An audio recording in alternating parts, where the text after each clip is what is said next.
ब्रह्मांडपदी श्री सप्तशक्ती महाग्रंथ श्री हिंदू धर्मग्रंथ या ग्रंथात बघू आपण 16/3/1996 शनिवार पान नंबर 325. श्री मानवरूपी शामरूप पक्षी हा आपल्या पृथ्वीवरून उडाला व मूळ चंद्राच्या वर येऊन थांबला व मूळ चंद्राच्या वर त्या पक्षाने मूळ ज्योतीचे रूप धारण केले व त्या ज्योतीने चंद्राला डाव्या बाजूने एक प्रदक्षिणा पूर्ण मारली आहे व त्यानंतर ती ज्योत पुन्हा चंद्राचे वर येऊन थांबली व त्या ज्योतीने चंद्राचे वर स्त्री मानव हे रूप धारण केले व ती स्त्री चंद्राचे वर ध्यानस्थ बसली. त्यानंतर त्या स्त्रीने तपश्चर्या केली आहे. ती स्त्री जेव्हा चंद्राचे वर ध्यानस्थ बसून होती तेव्हा 9 ग्रहाचे 11 ग्रहाचे वर जाऊन थांबलेल्या ज्योती या चंद्राचे वर पुन्हा आल्या व सर्व 11 ज्योती यांनी मूळ चंद्र याला डाव्या बाजूने एक प्रदक्षिणा पूर्ण मारली आहे. नंतर सर्व 11 ही ज्योती या चंद्राच्या वर आल्या व ध्यानस्थ बसून असलेल्या स्त्रीला सर्व 11 ज्योती यांनी डाव्या बाजूने एक प्रदक्षिणा पूर्ण मारली आहे. त्यानंतर सर्व 11 ज्योती या चंद्राच्या वरून निघाल्या व सर्व 11 ज्योती यांनी एकत्रितपणे मूळ सूर्याला उजव्या बाजूने एक प्रदक्षिणा पूर्ण मारली आहे. त्यानंतर पृथ्वीला उजव्या बाजूने एक प्रदक्षिणा पूर्ण मारली आहे व नंतर पुन्हा चंद्राला उजव्या बाजूने एक प्रदक्षिणा पूर्ण मारल्यानंतर सर्व ज्योती या पुन्हा मूळ चंद्राचे वर येऊन सर्व 11 ज्योती यांनी एकत्रितपणे चंद्राचे वर ध्यानस्थ बसून असलेल्या स्त्री मानव यांना डाव्या बाजूने एक प्रदक्षिणा पूर्ण मारली आहे. त्यानंतर सर्व 11 ज्योती या मूळ चंद्राचे वरून निघाल्या. त्यांनी एकत्रितपणे 9 ग्रहाचे जे 11 ग्रह आहेत त्या सर्व 11 ग्रहांना एकत्रितपणे डाव्या बाजूने एक प्रदक्षिणा पूर्ण मारली आहे व त्यानंतर जी 11 ज्योतीपैकी पहिली ज्योत होती ती ज्योत 9 ग्रहाच्या पैकी पहिला जो ग्रह आहे त्याच्यावर ती ज्योत जाऊन थांबली. त्यानंतर पुन्हा सर्व ज्योती या एकत्रितपणे 9 ग्रहाच्या सर्व ग्रहांना डाव्या बाजूने एक प्रदक्षिणा पूर्ण मारल्यानंतर सर्व 11 ज्योती पैकी दुसरी ज्योत होती ती ज्योत ही 9 ग्रहाच्या दुसऱ्या ग्रहाचे वर थांबून राहिली. याप्रमाणे सर्व 9 ग्रहावरील विधी हा सर्व 11 ज्योती यांनी करीत करीत एक एक ज्योत ही 9 ग्रहाच्या ग्रहाचे वर थांबून राहिली आहे.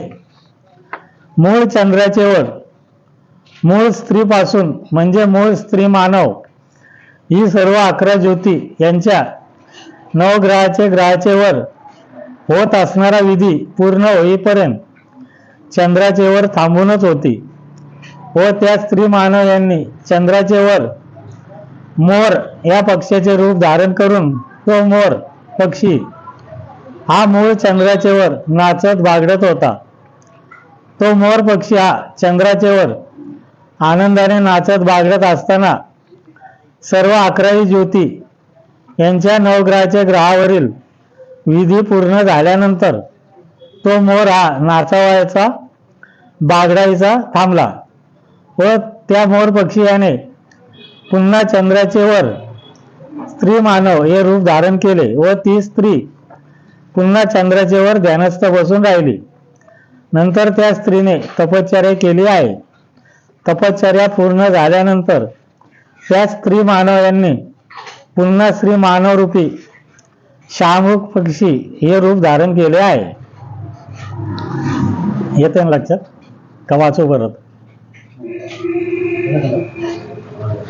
श्री मानव रूपी शामरूप पक्षी हा मूळ चंद्राच्या वरून उडाला व नवग्रहाचा पहिला ग्रह आहे त्या ग्रहाच्या वर येऊन थांबला व त्याने पुन्हा स्त्री मानव हे रूप धारण केले व ती त्या ग्रहाचे वर ध्यानस्थ बसून राहिली व त्यानंतर त्या स्त्रीने तपश्चर्या केली आहे. त्या स्त्रीची ध्यानस्थ अवस्था म्हणजे तिची साधना पूर्ण होईपर्यंत त्या ग्रहाचे वर थांबून राहिलेल्या 11 ज्योतीपैकी पहिली ज्योत ही त्या स्त्री मानव यांना डाव्या बाजूने प्रदक्षिणा फेरी मारित होती व जेव्हा त्या स्त्री मानव यांची ध्यानस्थ व तपश्चर्या पूर्ण झाल्यानंतर त्या स्त्रीने पुन्हा मूळ ज्योतीचे रूप धारण केले व मूळ ज्योत व नवग्रहाचे ग्रहाचे वर थांबून राहिलेल्या ज्योत या दोन्ही ज्योती यांनी नवग्रहाच्या पहिल्या ग्रहाला डाव्या बाजूने एक प्रदक्षिणा पूर्ण केली आहे व दोन्ही ज्योती या नवग्रहाच्या पहिल्या ग्रहाचे वर पुन्हा येऊन थांबल्या व दोन्ही ज्योती या एकमेकांमध्ये विलीन होऊन दोन्ही ज्योती या एक झाल्या आहेत व त्या एक झालेल्या ज्योतीने नवग्रहाचा पहिल्या ग्रहाच्या आत पोटामध्ये प्रवेश केला आहे व त्या दोन्ही ज्योती यांनी नवग्रहाच्या पहिल्या ग्रहाच्या पोटामध्ये आतमध्ये गेल्यानंतर त्या पुन्हा वेगवेगळ्या झाल्या आहेत व त्यानंतर मूळ ज्योत ही पुन्हा नवग्रहाच्या बाहेर वर आली आहे व दुसरी ज्योत होती ती ज्योत हे नवग्रहाच्या पहिल्या ग्रहाच्या पोटाच्या आतमध्ये थांबून राहिली होती व मूळ ज्योती नवग्रहाच्या पहिल्या ग्रहाच्या वर आलेली होती. त्यामुळे मूळ ज्योतीने त्या ग्रहाचे वर पुन्हा स्त्री मानव हे रूप धारण केले आहे. म्हणजे दोन्ही ज्योती जे त्या ग्रहाच्या आत गेल्या त्यातली एक ज्योत थांबून राहिली त्या ग्रहाच्या आत आणि दुसरी ज्योत परत वर आली. स्त्री मूळ ज्योतीने नवग्रहाचा पहिला ग्रह म्हणजे सोम या नवग्रहाच्या ग्रहास डाव्या बाजूने एक प्रदक्षिणा पूर्ण केल्यानंतर मूळ ज्योत ही त्या ग्रहाचे वर थांबून त्या ज्योतीने पुन्हा स्त्री मानव हे रूप धारण केले आहे व ती स्त्री ही सोम या ग्रहाचे वर पुन्हा ध्यानस्थ बसली आहे व नंतर ती स्त्री ही तपश्चर्या करीत थांबून राहिली होती व तो ग्रह म्हणजे नवग्रहाचा पहिला ग्रह सोम हा मूळ सूर्याला डाव्या बाजूने एक प्रदक्षिणा पूर्ण केली आहे. नंतर त्या ग्रहाने आपल्या पृथ्वीला डाव्या बाजूने एक प्रदक्षिणा पूर्ण केली आहे. नंतर मूळ चंद्र म्हणजे आपल्या चंद्राला डाव्या बाजूने एक प्रदक्षिणा पूर्ण केली आहे. त्यानंतर नवग्रहाचा पहिला ग्रह सोम हा तेव्हापासून आजपर्यंत कायमस्वरूपी सूर्य, पृथ्वी व चंद्र यांना ठराविक अंतराने डाव्या बाजूने प्रदक्षिणा मारित आहे व कायमस्वरूपी याप्रमाणे प्रदक्षिणा पूर्ण करीत राहणार आहे. म्हणजे तो जो सोमग्रह आहे तो पहिला सूर्याला, नंतर पृथ्वीला, नंतर चंद्राला डाव्या बाजूने जी प्रदक्षिणा मारत राहिला त्या आजपर्यंत याप्रमाणे ठराविक अंतराने प्रदक्षिणा मारत आहे. सोम या ग्रहाने सूर्य, पृथ्वी व चंद्र यांना डाव्या बाजूने एक प्रदक्षिणा पूर्ण केल्यानंतर त्या ग्रहाचे वर ध्यानस्थ व तपश्चर्या करीत असणारी स्त्री ही आपली तपश्चर्या पूर्ण करून त्या स्त्री मानव यांनी पुन्हा मूळ ज्योतीचे रूप धारण केले आहे. ती वरती बसली होती, तिने परत मूळ ज्योतीचं रूप धारण केलं. नवग्रहाचा पहिला ग्रह सोम या ग्रहाच्या आत पोटामध्ये जी ज्योत होती ती ज्योत त्या ग्रहाच्या पोटामधून बाहेर निघाली आहे. आता त्या ग्रहाच्या पोटामध्ये ती ज्योत नाही. तरी देखील तो ग्रह सूर्य, पृथ्वी व चंद्र यांना ठराविक अंतराने प्रदक्षिणा मारितच आहे. ब्रह्मांडामधील फक्त जेवढ्या पृथ्वी आहेत त्या पृथ्वीच्या आत पोटामध्येच कायमस्वरूपी ती ज्योत वास्तव्य करून आहे.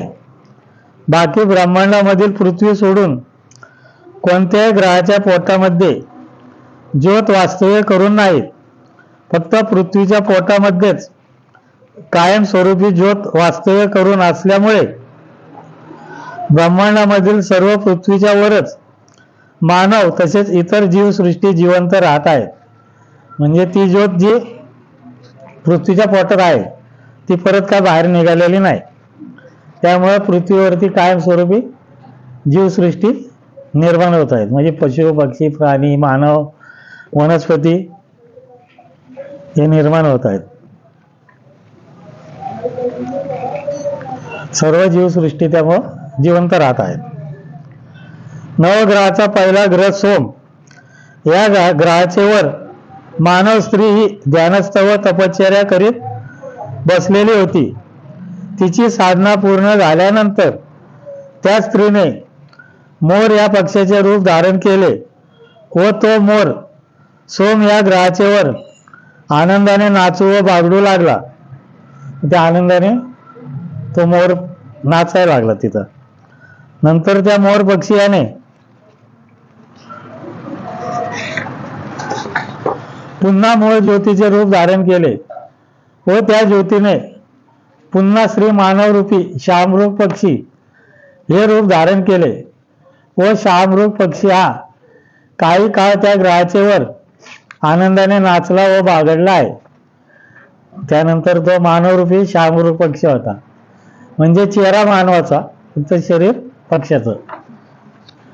मानवरूपी शामरूप पक्षी हा सोम या ग्रहाचे वर आनंदाने नाचला व बागडल्यानंतर तो पक्षी सोम या ग्रहाचे वरून उडाला व नवग्रहाचा 2 नंबरचा ग्रह मंगळ या ग्रहाचे वर शामरूप पक्षी हा येऊन थांबला व श्री मानवरूपी शामरूप पक्षी याने मंगळ या ग्रहाचे वर पुन्हा ज्योतीचे रूप धारण केले आहे व त्या ज्योतीने पुन्हा स्त्री हे रूप धारण केले व ती स्त्री मंगळ या ग्रहाचे वर ध्यानस्थ बसली. नंतर तिने तपश्चर्या केली आहे.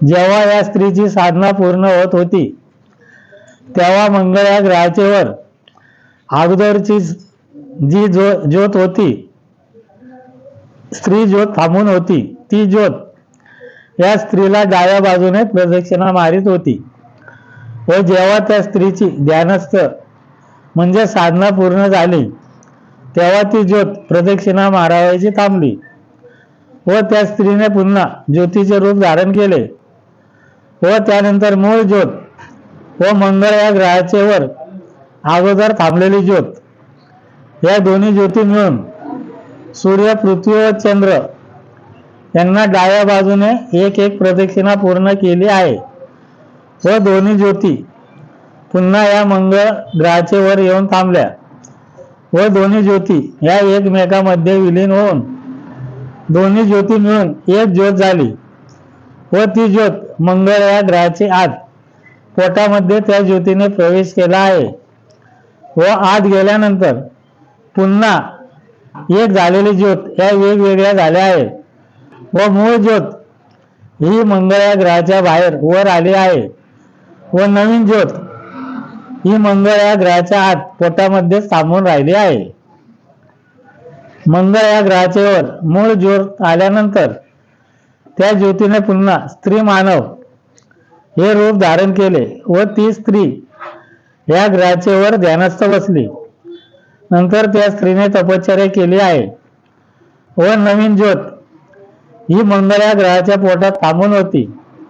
तो ग्रह हा सूर्याला पृथ्वीला व चंद्राला डाव्या बाजूने एक एक प्रदक्षिणा पूर्ण केली व तो मंगळ हा ग्रह ठराविक अंतराने सूर्य पृथ्वी व चंद्र यांना डाव्या बाजूने आजपर्यंत ठराविक अंतराने प्रदक्षिणा मारितच राहिला आहे व मंगळ या ग्रहाचे वर थांबून असलेली स्त्री मानव यांनी मोर पक्षी हे रूप धारण केले व तो पक्षी आनंदाने त्या ग्रहाचे वर नाचला व बागडला आहे. त्यानंतर तो मोर पक्षी याने पुन्हा स्त्रीचे रूप धारण केले व त्या स्त्रीने पुन्हा मूळ ज्योतीचे रूप धारण केले. त्यानंतर त्या मूळ ज्योतीने स्त्री मानवरूपी शामरूप पक्षी हे रूप धारण केले व शामरूप पक्षी हा काही काळ त्या ग्रहाचे वर आनंदाने नाचला व बागडला आहे. नंतर स्त्री मानवरूपी शामरूप पक्षी हा मंगळ या ग्रहाचे वरून उडून नवग्रहाच्या 3 नंबरचा ग्रह गुरु या ग्रहाचे वर येऊन थांबला व तेथे त्याने याच प्रकारे सर्व विधी पूर्ण करून तेथून 4 नंबरचा ग्रह शुक्र या ग्रहाचे वर येऊन थांबला. तेथे सर्व विधी पूर्ण करून तेथून हा पक्षी उडाला व 5 नंबरचा ग्रह शनी या ग्रहाचे वर हा पक्षी आला. शनी या ग्रहाचे वर नेहमीप्रमाणे सर्व विधी पूर्ण करून तेथून तो पक्षी उडाला व 6 नंबरचा ग्रह रवी या ग्रहाचे वर शामरूप पक्षी आला. तेथे नेहमीप्रमाणे सर्व विधी पूर्ण करून तेथून हा पक्षी उडाला व 7 नंबरचा ग्रह राहू या ग्रहाचे वर येऊन तेथील सर्व विधी पूर्ण करून तेथून हा पक्षी उडाला व तेथून 8 नंबरचा ग्रह हर्षल या ग्रहाचे वर हा पक्षी आला. तेथे सर्व विधी नेहमीप्रमाणे पूर्ण करून तेथून हा पक्षी उडाला व 9 नंबरचा ग्रह चंद्र या ग्रहाचे वर हा पक्षी आला. तेथे नेहमीप्रमाणे सर्व विधी पूर्ण करून तेथून हा पक्षी उडाला व 10 नंबरचा ग्रह बुध या ग्रहाचे वर हा पक्षी आला. तेथे नेहमीप्रमाणे सर्व विधी पूर्ण करून तेथून हा पक्षी 11 नंबरचा ग्रह नेपच्यून प्लुटो या ग्रहाचे वर शामरूप पक्षी आला व तेथे नेहमीप्रमाणे सर्व विधी पूर्ण केला आहे. नवग्रहाचा 11वा ग्रह नेपच्यून प्लुटो या ग्रहाचे वर श्री मानवरूपी शामरूप पक्षी याने नेहमीप्रमाणे सर्व विधी व्यवस्थितपणे पूर्ण केल्यानंतर शामरूप पक्षी यांनी पुन्हा मूळ ज्योतीचे रूप धारण केले व त्या मूळ ज्योतीने तेथे पुन्हा स्त्री मानव हे रूप धारण केले आहे. नंतर ती स्त्री काही काळ त्या ग्रहाचे वर ध्यानस्थ बसली आहे. नंतर तिने तपश्चर्या केली आहे. त्यानंतर त्या स्त्री मानव यांनी अतिशय आनंदाने त्या ग्रहाचे वर काही काळ तांडव नृत्य केले आहे. ते अतिशय आनंदाने नाचले आहे. त्यानंतर पुन्हा ती स्त्री ही त्या ग्रहाचे वर ध्यानस्थ बसली आहे व त्या स्त्रीने तपश्चर्या केलेली आहे. तिची साधना पूर्ण होत होती तेव्हा 11 नवग्रहाच्या आत पोटामध्ये असणाऱ्या 11 ज्योती या त्या प्रत्येक ग्रहाच्या पोटामधून बाहेर निघाल्या व त्या सर्व 11ही ज्योती या त्या ग्रहाचे वर आल्या व ती स्त्री ध्यानस्थ व तपश्चर्या करीत होती. तेव्हा त्या स्त्रीच्या समोर या 11 ज्योती या येऊन थांबल्या व त्या 11 ज्योती यांनी एकत्रितपणे त्या स्त्रीस डाव्या बाजूने एक प्रदक्षिणा पूर्ण केली आहे. त्या प्रदक्षिणा मारित होत्या तेव्हा त्या स्त्री मानव यांनी पुन्हा मूळ ज्योतीचे रूप धारण केले आहे. तेव्हा नवग्रहाच्या 11 व या ग्रहाचे वर मूळ ज्योती धरून एकूण 12 ज्योती या थांबलेल्या होत्या. तेव्हा मूळ पृथ्वीवरील वातावरण हे सर्वत्र शांत झालेले होते. नवग्रहाचे सर्व 11ही ग्रह हे सूर्य, पृथ्वी व चंद्र यांना ठराविक अंतराने डाव्या बाजूने शांतपणे प्रदक्षिणा मारित होते. ते सर्व आजपर्यंत शांतपणे डाव्या बाजूने प्रदक्षिणा मारित आहेत. म्हणजे ते नवग्रहाचे जे ग्रह आहेत ना ते आजपर्यंत प्रदक्षिणा याप्रमाणे मारतात. नवग्रहाच्या 11व्या ग्रहावरील मूळ ज्योत धरून एकूण 12 ज्योती यांनी पुन्हा श्री मानवरूपी शामरूप पक्षी हे रूप धारण केले होते व तेथून सर्व 12ही स्त्री मानवरूपी शामरूप पक्षी हे तेथून उडाले व ब्रह्मांडामधील सर्वात वरच्या टोकावरची जी 1 नंबरची पृथ्वी आहे त्या पृथ्वीच्या वर सर्व 12 मानवरूपी शामरूप पक्षी हे तेथे जाऊन थांबले व तेथील 1 नंबरची पृथ्वी तसेच तेथील सूर्य, पृथ्वी व चंद्र व नवग्रहाचे सर्व 11 ग्रहाचे वर नेहमीप्रमाणे सर्व विधी व्यवस्थित केला आहे. तेथे सर्वत्र शांतता निर्माण केल्यानंतर तेथून सर्व 12 शामरूप पक्षी हे तेथून उडाले व त्याच्या खालची 2 नंबरची पृथ्वी आहे तेथे सर्व 12 शामरूप पक्षी येऊन थांबले व तेथील सूर्य, पृथ्वी व चंद्र व नवग्रहाचे 11 ग्रहावरील सर्व विधी नेहमीप्रमाणे पूर्ण करून तेथे सर्वत्र शांतता निर्माण करून तेथून सर्व 12 पक्षी उडाले व त्यांच्या खालची 3 नंबरची पृथ्वी आहे तेथे आले.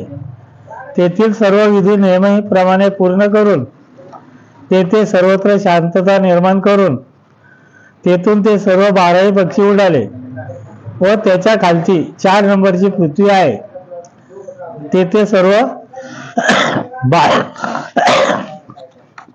12 पक्षी आले व तेथील नेहमीप्रमाणे सर्व विधी पूर्ण करून तेथे सर्वत्र शांतता निर्माण करून तेथून सर्व 12 पक्षी हे उडाले व त्याच्या खालची 5 नंबरची पृथ्वी आहे त्या पृथ्वीच्या वर सर्व 12 शामरूप पक्षी हे येऊन थांबले. तेथे सर्व नेहमीप्रमाणे सर्व विधी व्यवस्थित पूर्ण करून तेथे सर्वत्र शांतता निर्माण करून तेथून म्हणजे नवग्रहाच्या 11व्या ग्रहाच्या वरून सर्व 12 स्त्री मानवरूपी शामरूप पक्षी हे उडालेले आहेत.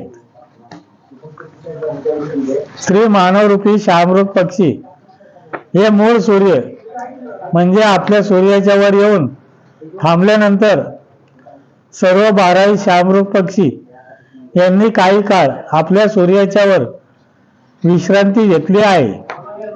त्यानंतर 12 पक्षी यांनी आपल्या सूर्याच्या वर स्त्री मानव हे रूप धारण केले व त्या 12 स्त्री यांनी काही काळ ध्यानस्थ बसून राहिल्या आहेत. त्यानंतर त्यांनी तपश्चर्या केली आहे. त्यानंतर सर्व 12 स्त्री यांनी पुन्हा मूळ ज्योतीचे रूप धारण केले. त्यानंतर सर्व 12 ज्योती यांनी अगोदर सूर्याला उजव्या बाजूने 1 प्रदक्षिणा पूर्ण केली. त्यानंतर त्यांनी आपल्या पृथ्वीला उजव्या बाजूने 1 प्रदक्षिणा पूर्ण केल्यानंतर सर्व ज्योतीने आपल्या चंद्राला उजव्या बाजूने 1 प्रदक्षिणा पूर्ण केली आहे व त्यानंतर सर्व 12 ज्योती या आपल्या सूर्याच्या डाव्या बाजूला म्हणजे उत्तर दिशेकडे 2 सूर्य, 2 चंद्र व 12 पृथ्वी आहेत. म्हणजे तेथील एका सूर्याच्या वर ब्रह्मांडपती पुण्येश्वरी श्री शिवशंभो राजा रामेश्वर महाराज व एका सूर्याच्या वर श्रीनाथ मस्कवानाथ महाराज हे आहेत. त्या बाजूला सर्व 12 ज्योती गेल्यानंतर तेथे 12 ज्योती यांनी अगोदर तेथील 12 पृथ्वीच्या वर नेहमीप्रमाणे सर्व विधी हा केलेला आहे. तेथेही त्यांनी शामरूप पक्षी हे रूप धारण करून सर्व विधी पूर्ण केल्यानंतर म्हणजे तेथील 2 सूर्य, 12 पृथ्वी, 2 चंद्र व नवग्रहाचे सर्व ग्रह तेथील सर्व नेहमीप्रमाणे व्यवस्थित विधी पूर्ण केल्यानंतर तेथे सर्वत्र शांतता निर्माण करून सर्व 12 ज्योती निघाल्या व पुन्हा आपल्या सूर्याच्या वर येऊन थांबल्या व सर्व 12 ज्योती यांनी आपल्या सूर्याला, पृथ्वीला व चंद्राला उजव्या बाजूने 1 प्रदक्षिणा पूर्ण केल्यानंतर आपल्या सूर्याच्या उजव्या बाजूला म्हणजे 1 सूर्य, 1 चंद्र व सर्व खाली 1 आडव्या रेषेमध्ये 10 पृथ्वी आहेत.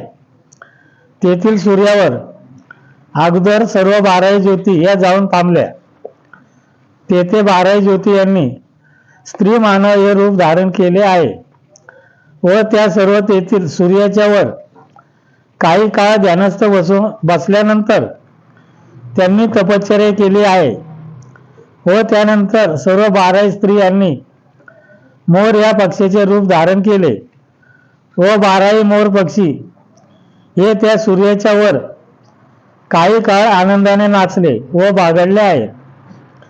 त्यानंतर सर्व 12 मोर यांनी पुन्हा स्त्री मानव हे रूप धारण करून त्या सर्व 12 स्त्रिया तेथे काही काळ तांडव नृत्य केले आहे. त्यानंतर त्या स्त्रिया पुन्हा तेथील सूर्याच्या वर ध्यानस्थ बसल्यानंतर त्यांनी तपश्चर्या केलेली आहे व त्यानंतर सर्व स्त्रियांनी पुन्हा मूळ ज्योतीचे रूप धारण केलेले आहे. मूळ 12 ज्योती या तेथील अगोदर सूर्याच्या वर येऊन वरील प्रमाणे सर्व विधी करण्याचे महत्वाचे कारण म्हणजे तोपर्यंत तेथील सर्व 10 पृथ्वीवरील अगोदर येऊन थांबलेले श्री मानव रूपी शामरूप पक्षी यांचा तेथील 10 पृथ्वीवरील नेहमीचा संपूर्ण विधी हा व्यवस्थित पूर्ण होईपर्यंत मूळ 12 ज्योती या तेथील सूर्याच्या वर थांबून होत्या. जेव्हा त्यांचा 10 पृथ्वीवरील विधी हा पूर्ण झाल्यानंतर तेथील सूर्याच्या वर मूळ 12 ज्योती होत्या. त्यांनी देखील 9 ग्रहाच्या 11 ग्रहाच्या वरील नेहमीप्रमाणे सर्व विधी व्यवस्थित करून तेथे सर्वत्र शांतता निर्माण केलेली आहे. तेथील 10 पृथ्वीच्या वर मानवरूपी गरुड यांचे वास्तव्य आहे. तेथील 10 पृथ्वीच्या वर मानवरूपी गरुड पक्षी यांचं वास्तव्य आहे आपल्या सूर्याच्या डाव्या बाजूला. तेथे सर्व विधी पूर्ण झाल्यानंतर सर्व 12 मूळ ज्योती या तेथून निघाल्या व पुन्हा आपल्या म्हणजे मूळ सूर्याच्या वर येऊन थांबल्या आहेत. आपल्या सूर्याच्या वर सर्व ज्योती आल्यानंतर त्यांनी अगोदर आपल्या सूर्याला, नंतर पृथ्वीला व आपल्या चंद्राला उजव्या बाजूने एक एक प्रदक्षिणा पूर्ण केल्यानंतर सर्व मूळ 12 ज्योती या आपल्या चंद्राच्या वरून निघाल्या व आपल्या खालची जी पृथ्वी आहे म्हणजे पाताळ येथील या ठिकाणी म्हणजे ब्रह्मांडाच्या वर टोकापासून खाली 7 नंबरची पृथ्वी पाताळ आहे. त्या ठिकाणी सर्व मूळ 12 ज्योती या तेथील म्हणजे 7 नंबरच्या पृथ्वीवर आल्या. नंतर सर्व 12 ज्योती यांनी तेथे नेहमीप्रमाणे सर्व विधी व्यवस्थित पूर्ण करून तेथे सर्वत्र शांतता निर्माण करून तेथून सर्व मूळ 12 ज्योती या त्याच्या खालची पृथ्वी म्हणजे वर टोकापासून 8 नंबरची पृथ्वी जेथे वैकुंठ हे स्थान आहे त्या ठिकाणी सर्व मूळ 12 ज्योती आल्या. नंतर तेथे त्यांनी पुन्हा काही वेगळा महत्वाचा विधी केलेला आहे.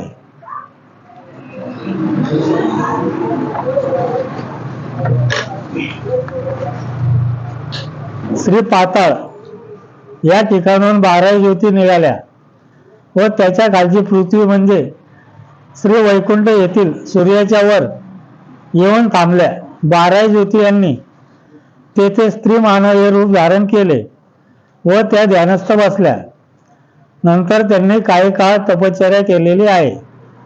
त्यानंतर 12 स्त्रियांनी पुन्हा मूळ ज्योतीचे रूप धारण केले व 12 ज्योती यांनी मोर पक्षी हे रूप धारण केले व तेथील सूर्याच्या वर काही काळ आनंदाने नाचले व त्यानंतर बागडले आहेत.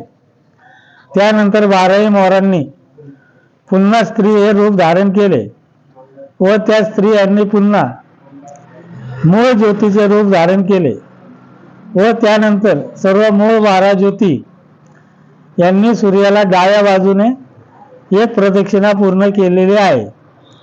त्यानंतर पृथ्वीला डाव्या बाजूने एक प्रदक्षिणा पूर्ण केल्यानंतर मात्र सर्व मूळ 12 ज्योती यांनी फक्त तेथील चंद्रालाच उजव्या बाजूने एक प्रदक्षिणा पूर्ण केलेली आहे. म्हणजे सूर्याला डाव्या बाजूने एक प्रदक्षिणा मारली, पृथ्वीला डाव्या बाजूने मारली, फक्त चंद्राला उजव्या बाजूने प्रदक्षिणा मारली. कुठं? वैकुंठ इथं.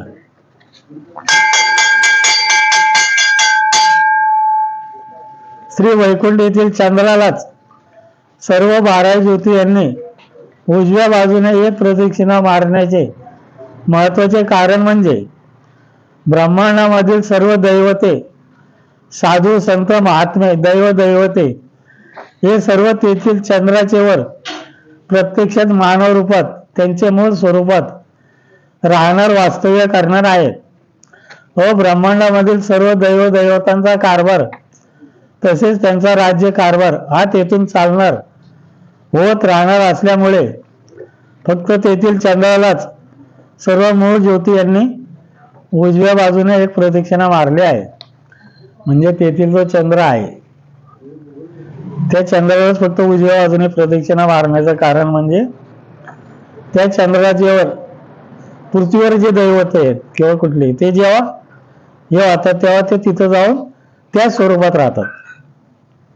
म्हणजे चंद्रावरती सर्व दैवतांची वास्तव्य आहे. म्हणजे पृथ्वीवरचं काय संपलं त्यांचं कार्य की ते तिथं त्याच रूपात जाऊन राहतात.